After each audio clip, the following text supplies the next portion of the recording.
So let's start our comments with John Gregory introducing Neil Steinberg. Based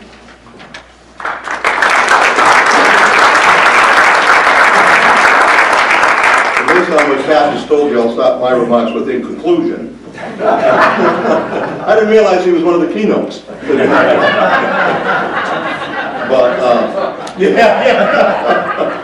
and if you see Mark Haber, do me a favor.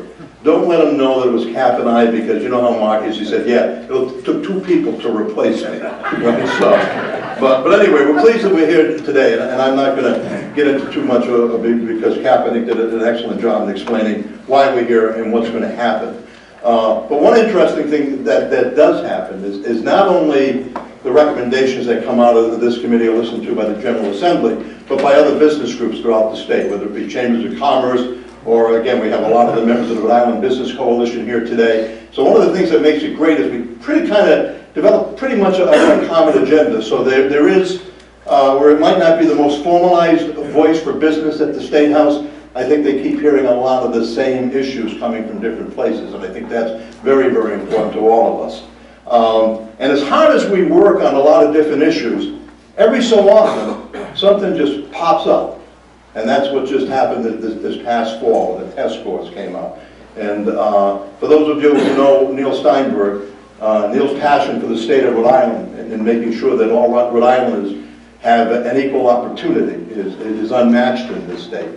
Under his leadership, the Rhode Island Foundation has stepped up on a lot of different issues to make this a better state. And now, as you know, he's put together a special task force on education. He needs no other introduction, because I think we all know him, but it's my pleasure to introduce the President and CEO of the Rhode Island Foundation, Neil Steinberg.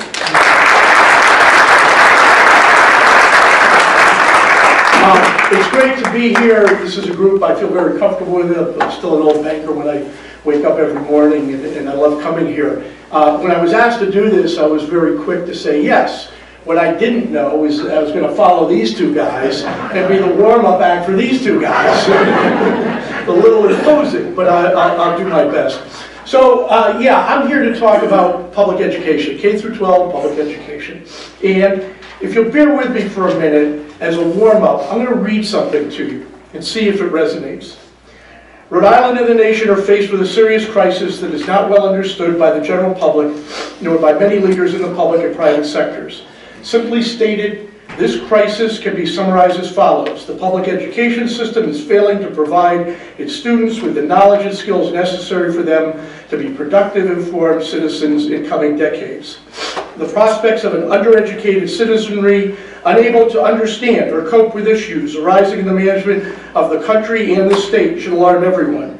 In addition, the inability of many public school students and graduates to qualify even for entry-level jobs excuse me, or to compete successfully with their counterparts from other industrialized countries is a clear signal that the education system needs to undergo dramatic improvement soon.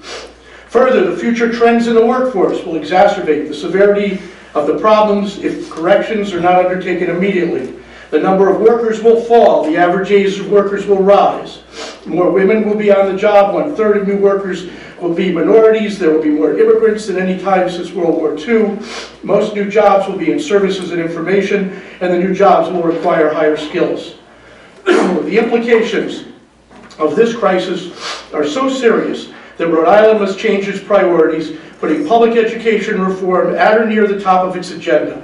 Because passage and implementation of meaningful reform will take time, the process must begin immediately. Most of the year 2028 workforce is already in our schools. There's reason to be optimistic about our capacity to improve the system in this state. There's widespread belief in the need for a quality public system of education, the growing understanding that the schools need to improve, and many dedicated people still working in the system. Yet education needs help from the outside to bring about needed change and improvement. Concerned groups and individuals who can act as change agents or catalysts to get momentum underway and who can accept the responsibilities of leadership in this very important undertaking. Does that sound reasonable? Does that sound true? Okay, here's the punchline. I put in Rhode Island, it said Massachusetts. It was done in 1991 in Massachusetts by a group called the Massachusetts Business Alliance for Education. calling every child a winner. That was the introductory 2 pages of that they recognized in 1991. In 1993, Governor Weld, then Commissioner David Driscoll, put in place the changes that led to the reforms that make Massachusetts the #1 performing school system in the United States. 1991, Massachusetts undertook high standards, stay the course. You can all speculate on what we've done since 1991 and 1993. If nothing else, we have not stayed the course. That's the major message. So the RICAS scores came out. Everybody know what I'm talking about? RICAS, copy of MCAS. So we're taking the same tests. And the results came out, and there was some reaction. I actually didn't think enough, especially by some of our senior leaders. But one of the statements that I've corrected people on every time I hear it is, it's a wake-up call. It's not a wake-up call. We knew this 10 years ago. It's just a different test. We're comparing same results on a relative basis than before, but it's directly with Massachusetts. Now, in fairness, when Massachusetts in 1993 started their high-stakes testing, their higher standards, they didn't get great test results. We're comparing now against where Massachusetts is now. But if you saw, and you should read the statistics, you can look at your high schools, and guess what? Well, Salt Barrington and East Greenwich can't hold a candle to Wellesley, Massachusetts. So get off your high horse. Massachusetts benchmarks their results, they look at them against Singapore. We look at our results and compare them to Alabama. Statistically, if Rhode Island was a district in Massachusetts, this has all been reported, we would be in the bottom 10% of the districts in Massachusetts.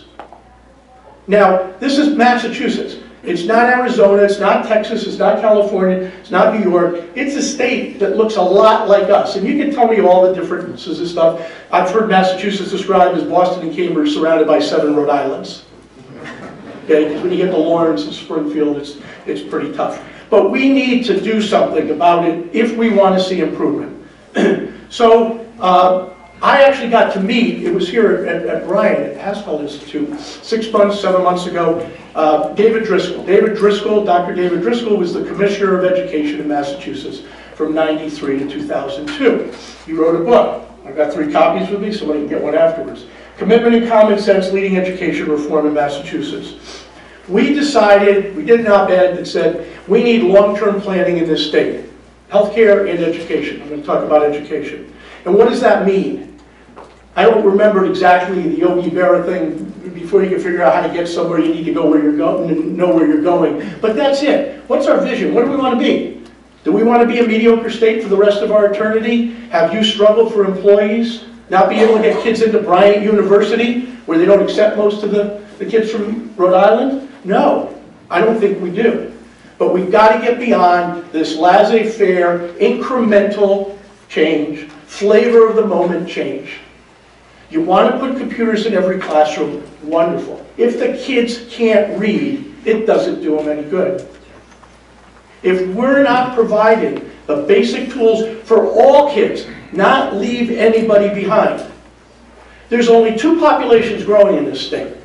Aging baby boomers like me and young Latino. Okay? So young Latino would be in our business terms, a growing big customer. What do we do to that big customer? Highest Latino achievement gap in the United States, 5 years in a row. Documented. And if anybody can tell me what we're doing about it, it will be the first time I hear it. We need to take action. So what we decided to do as the foundation, because we don't know the answers to any of this stuff, but we can get people together.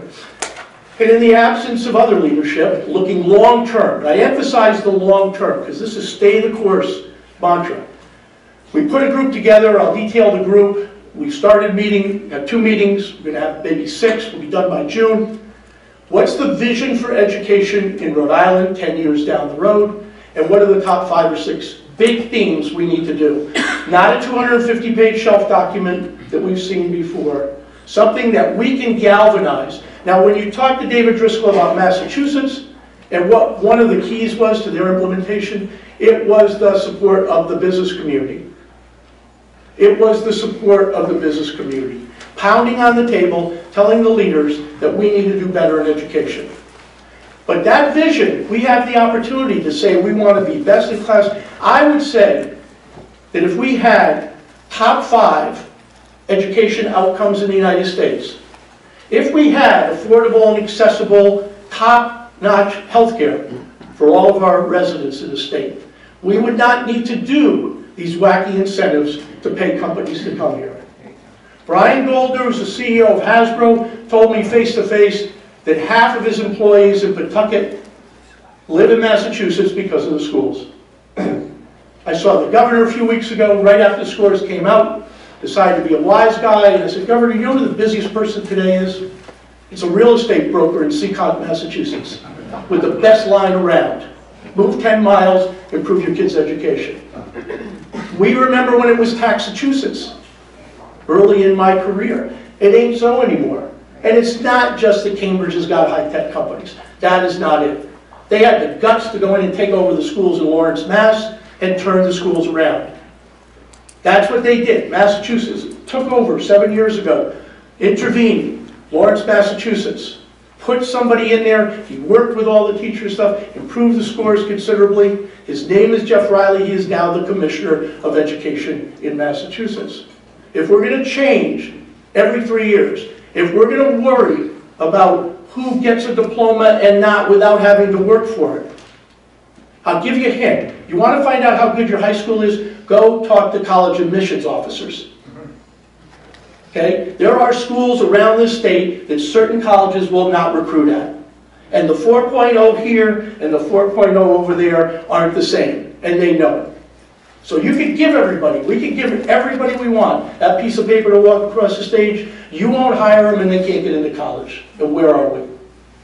So we need to up our game. So we put together this group. Who's on the group? It was in the paper, I can give you the names, but basically it's the Principals Association, it's the Superintendent Association, the school committees, it's the Chair of the Board of Education, it's the Commissioner of Education, it's the 2 union heads, it's the Dean of Education from Rick, from URI, from the Annenberg School of Brown. We have some business representation, Kids Count, and a few others, about 25. And you'll notice that a lot of them are proxies, right? So we have the Executive Director of the Principals Association. We will be going out, though, for public input. So we will talk to groups of principals, talk to groups of teachers. Right after this, I'm leaving. I've been asked to go to RIDE, the Department of Education. They've got a group together, and I forgot the name they use, but it's basically the lowest 20 performing schools in the state to help them, not punitive. This is not about blame, it's not about being punitive, to help them figure out what they need to do. And that's what I'm going to go tell what we're doing. Now I see the right people in the room, so I will say 13 out of those 20 are in Providence. And 11 of those, if I was told correctly, would have been on the same list in 2013. Okay? This is not new, folks. We need to step up. So what are we doing? We're trying to craft a vision. We're on our way to do that. We will test it out in the public. Then we're going to come up. What are the big issues? So I don't know what those are going to be. And we're going to get 80% of the way there. We're not going to let perfection be the enemy of the good. But I'll give you an example of what they do in Massachusetts. Governance is big. So in Massachusetts, the school committees select the superintendent selects the principals, and the principals hire the teachers in the building.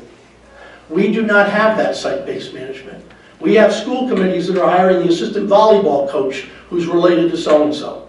We've got to change things like that. Early childhood education, the training of our teachers. Rhode Island College, great place, hasn't been doing it. They're under all kinds of orders and instructions to improve the teacher instruction. Again, this is not a blame. We have a lot of kids in poverty in different schools. It ain't the excuse. They got them in Boston too. We have achievement gaps that I mentioned. So Boston, Cambridge, all of Massachusetts has achievement gaps. The difference is theirs are up here and ours are down here. So they're not perfect. They have funding issues. How do you fund the English language learners? How do you fund special education? All things we need to relook at. But we need to do it with a commitment and leadership that we're going to stay the course. And the odds are that most of you or your businesses will be here longer than the elected officials sitting in their seats today. That's why we're doing 10 years. We want people to think down the road.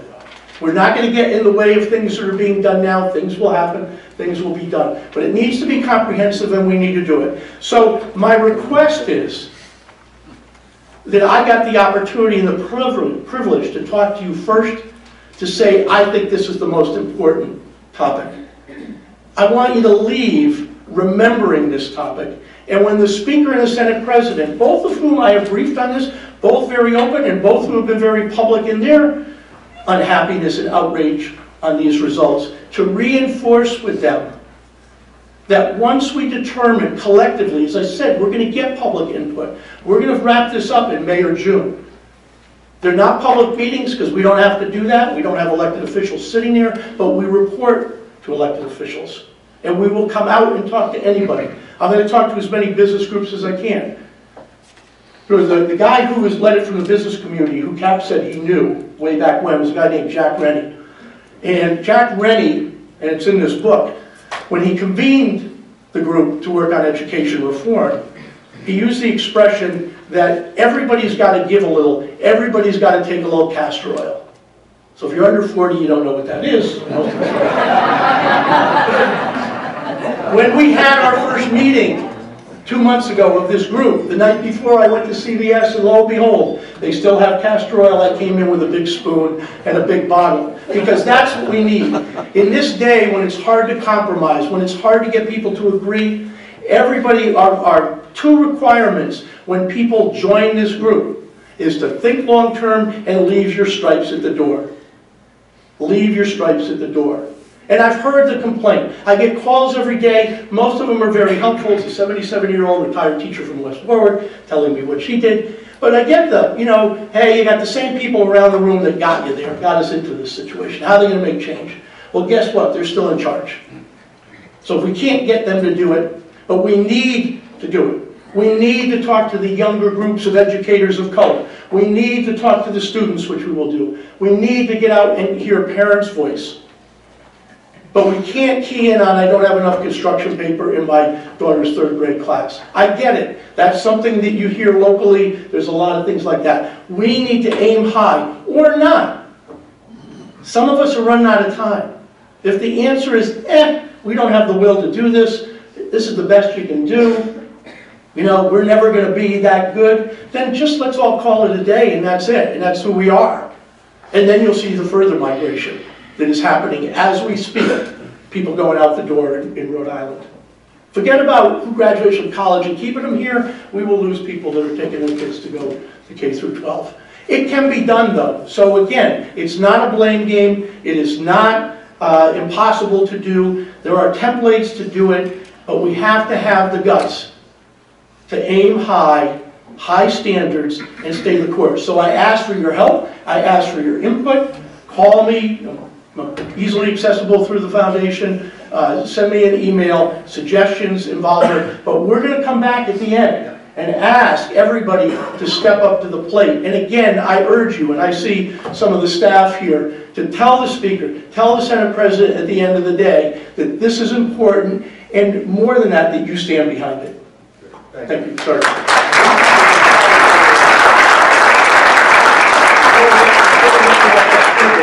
probably have time for about, maybe 1 or 2 questions, so. Yep. Excuse me. Do you know where Rhode Island ranks as far as funding per child in education? Is money the problem, or is it yeah. Well, in total, probably not. We're not that far off Massachusetts. How it's spent underneath there is the challenge. But it will probably take more money. You pick up the Globe, which I read regularly, and they're looking at their school funding formula, and they're looking at more money for English language learning and for special education stuff. So it might take more money. My challenge on that would be that if we told all of you, if you pay another $300 in taxes, state taxes, and we guarantee you it goes to education, would you do it? I'm willing to be optimistic that most of us would do it. None of us, where are my friends from the House and the Senate, none of us would believe that's where it's going to go, though. It would not be scooped for the general budget, because the lottery money was supposed to be doing that already. But that's what we need to do, is look at dedicated streams. Melissa, yeah, this is it. So given what Massachusetts did to engage the business community in '93, Yep. is there a plan for this to engage the different business factions, the chambers, the Yeah. different business organizations in Rhode Island? Yeah, so we have representation on the committee from the business community. But, and John invited me to speak with the Northern Rhode Island group. We're willing to engage everybody. At the end, I'm guessing we're going to do a campaign-like thing, which is go on the road and say, here's a vision, here are the 5 things we need to galvanize the community. Thank you, and feel free to Thank you get very in much. touch with you.